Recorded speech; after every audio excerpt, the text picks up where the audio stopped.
Hello everybody, my name is Peter Klapper from the School of Biosciences at the University of Kent, and in this video clip I want to show you how to include error bars into some plots from Excel 2010, and I also want to show you how to use some basic layout functions. Now, first of all, we need some data. And I did a little experiment.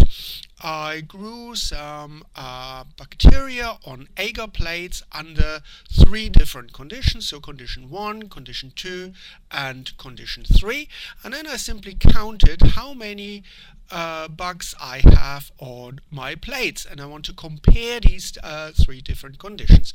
So here are the numbers. I had 125, 220 and so on and so forth under condition 1. Under condition 2 I had these numbers here, and condition 3 gave me these numbers here. Now, I used the function in Excel, the data analysis function. When you go to your data tab here and click on that, then you get to data analysis, and I can do some statistics and descriptive statistics with this data analysis pack that you find in Excel. So I have done that, and I've done the statistics for each of the 3 conditions. So I found that my mean number, or the average number of bacteria on the plate for condition 1 was 167.9 or so, mean 116.5, 221 for condition 3. And of course there are some sampling errors, so we have a standard deviation here for all 3 samples, and we've got a confidence level. And if you want to know more about this confidence level, I've done another video on what this confidence level actually means. Now, I want to compare the averages on the plates for the 3 conditions, and I want to use as error bars these confidence levels. And these confidence levels basically tell me in which range my error is, or in 95% of samples where the true population mean is. Don't worry if that doesn't mean anything to you at the moment. This just is a number that gives us another idea of dispersion of the data. So, what we can do now is we can take our means and these confidence levels and try to plot them. So I have summarized the data here again. So we have condition 1, condition 2, condition 3, and we have the mean.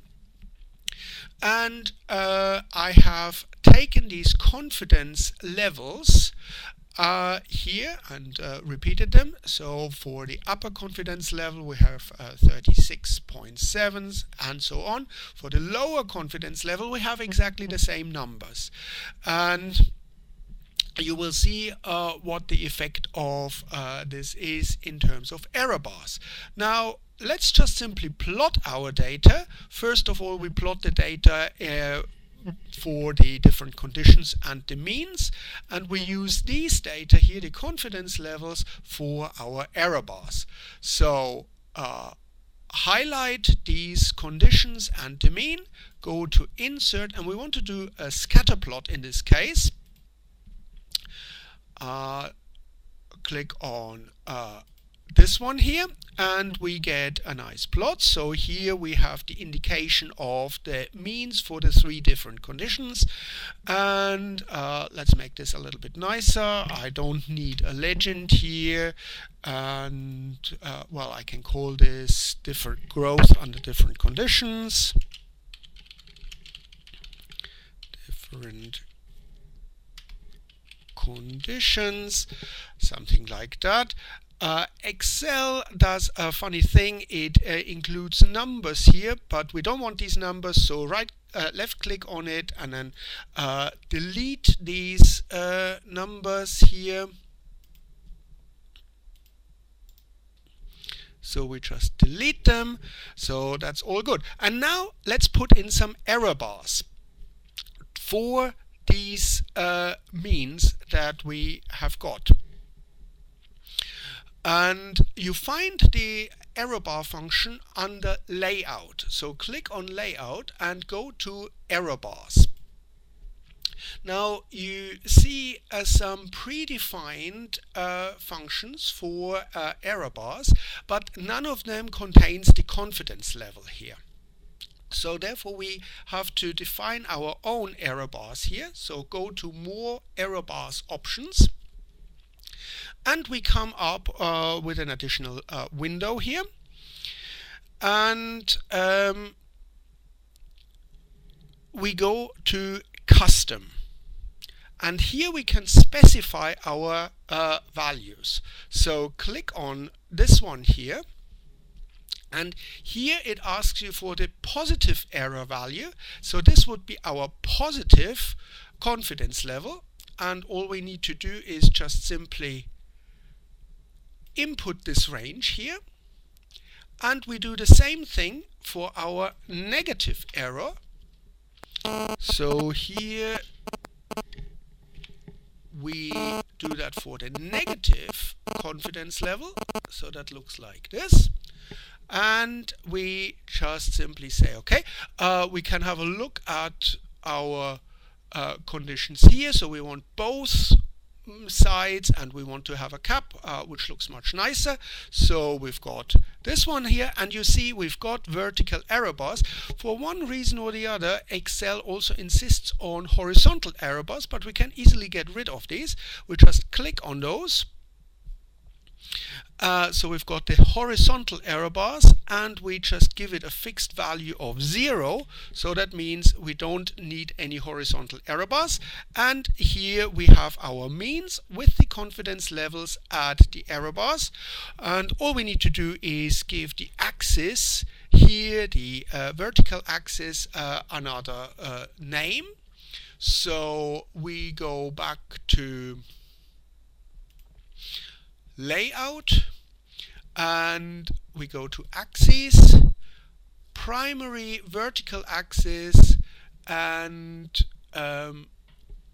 we give it an axis title, primary vertical axis title, rotated title, and we simply say colonies per plate.